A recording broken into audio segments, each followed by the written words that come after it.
what they do, leading to business development and driving economic growth. We are joined by Mireille Karera, CEO of KORA Coaching Group, to understand or to better discuss the impact of business coaching on African economies.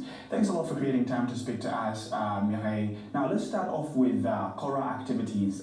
Your viewpoint on the coaching industry, both in Rwanda and Africa. How has this been of impact to what we're talking today? Yes, so thank you very much. It's always been a pleasure to come back. Our viewpoint is that coaching and business coaching mainly is a very core essential element into growth, be it personal growth or business growth or community growth. So we believe that through effective coaching, people are able to grow their own effectiveness and the capacity, which then leads them to become excellent leaders and, of course, increase performance of their respective organizations. You're talking about coaching, and I would like to understand which kind of coaching are we looking at today, and in which particular areas are you involved at this particular moment? Yes, so our company is involved in various aspects of coaching. So we are involved into what is known as life coaching. So it's one-on-one between an individual and a coach, where we look at where are you stuck and how can you improve your life holistically. So that's one. The second thing is leadership coaching or executive coaching. So we speak to executives of various corporations and organizations to really see how the stress levels or their emotional intelligence can be improved and benefit their role as leaders.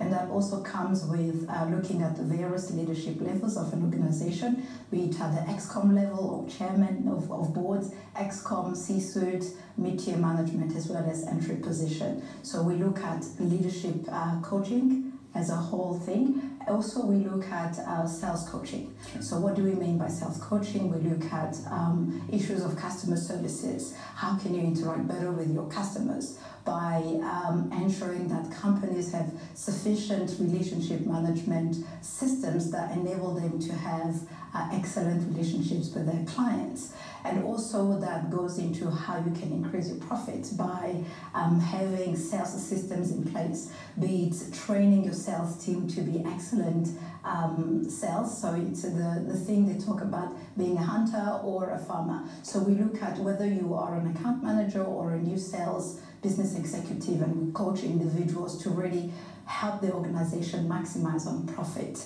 So those are the things we're involved in Rwanda. We have an office in Rwanda and an office in Johannesburg in South Africa.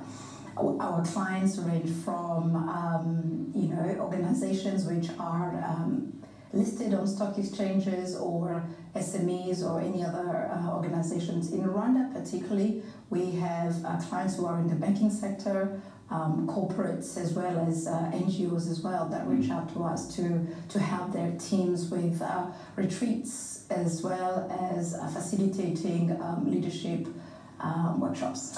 Definitely, rather very interesting there. Now, we're still looking at Africa being underdeveloped and having nascent economies, Rwanda in perspective, or even other regions around us. You've been here for a good 5 years, even with the conversation as we started off before in the preps. You were talking to us about this coaching business. Now that you've been here, and I don't want to take it from an emotional perspective or kind of conversation, have you been able to see impact? And if yes, would you quantify it? Absolutely. We've seen impact from the work we've done. I can refer to what we did in 2016, where our company, we were initially in Dubai, so we deliberately chose Rwanda to become the hub for Africa. So when we came, our first event was to bring in international partners into Rwanda.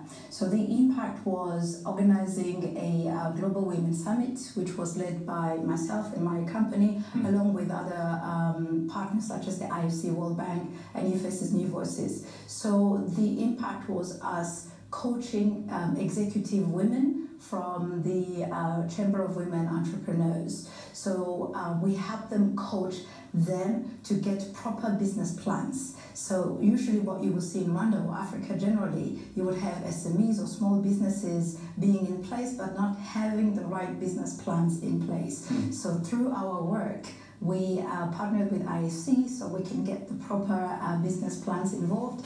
We also generated or raised rather funds for them to have a seed capital. So in terms of quantifying for that, we raised about 22 million francs for top 3 ladies who take part into a competition that was co-sponsored by IFC and commercial banks in Rwanda. So that was one of the things we did in 2016, but of course in the last 2 to 3 years we are involved in bringing international organizations to come to Rwanda. So we tend to represent business companies coming to Rwanda to invest. So we are the business development advisors. Another thing I can perhaps comment on is last week.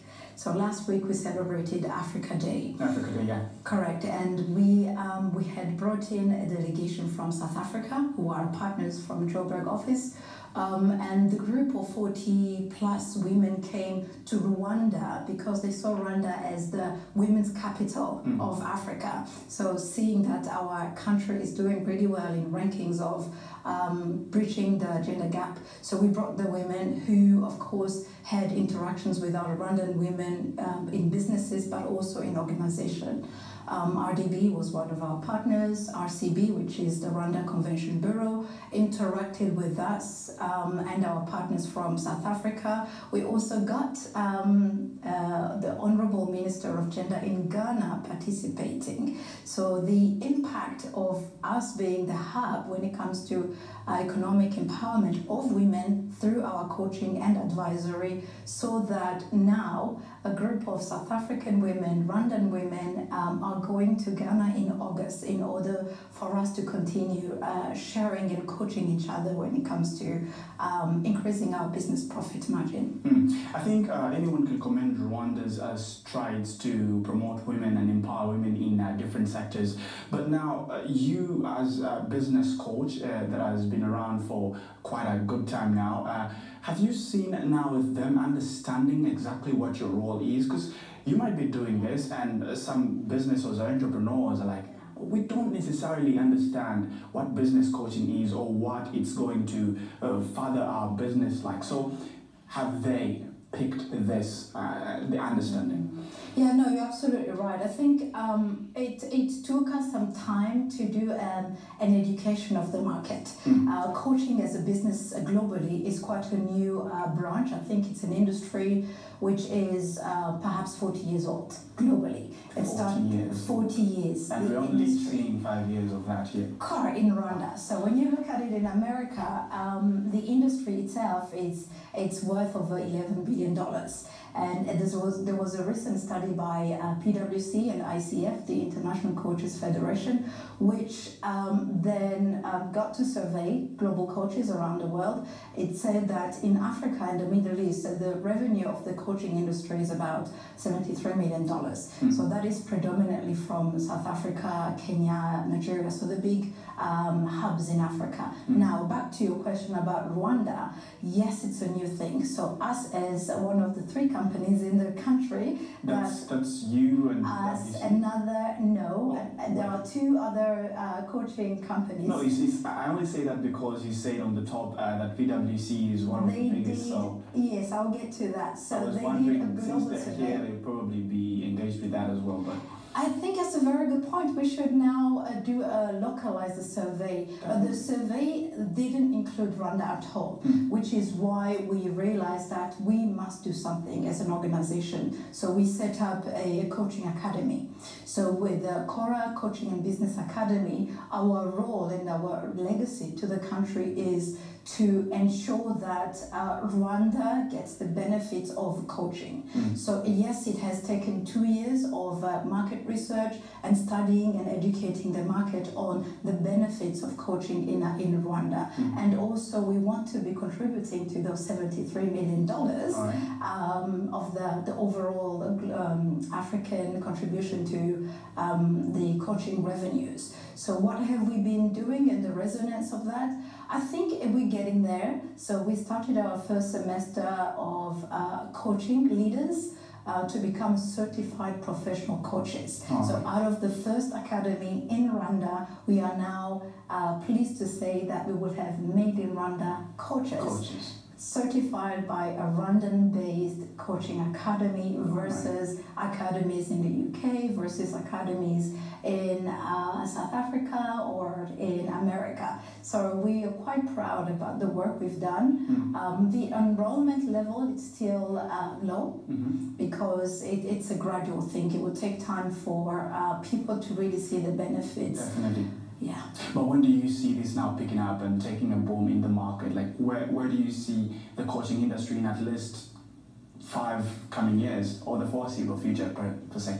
Yes, so in 5 years, I see KORA Coaching and Business Academy being a hub in East Africa, which will attract more people to come to Rwanda and be certified by this Rwandan Academy. So we already have some talks with people in Gabon, Cameroon, Côte d'Ivoire, so that we can export our coaches to those countries and also provide services abroad. So typically in the past, we've been importing coaches to run workshops in Rwanda. So what we want to do as an organization is to reverse that so that we actually have coaches being exported to Africa and to the world. All right.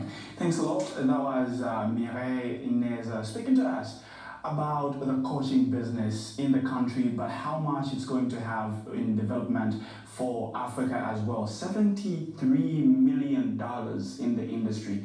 We're not seeing any of that yet. The numbers haven't been coming out, but we hope that will be not much of a conversation in the next 5 to 6 years, maybe. Let's have a short break on Power Lunch East Africa. When we return, Arsenal and Rwanda are back on the screen.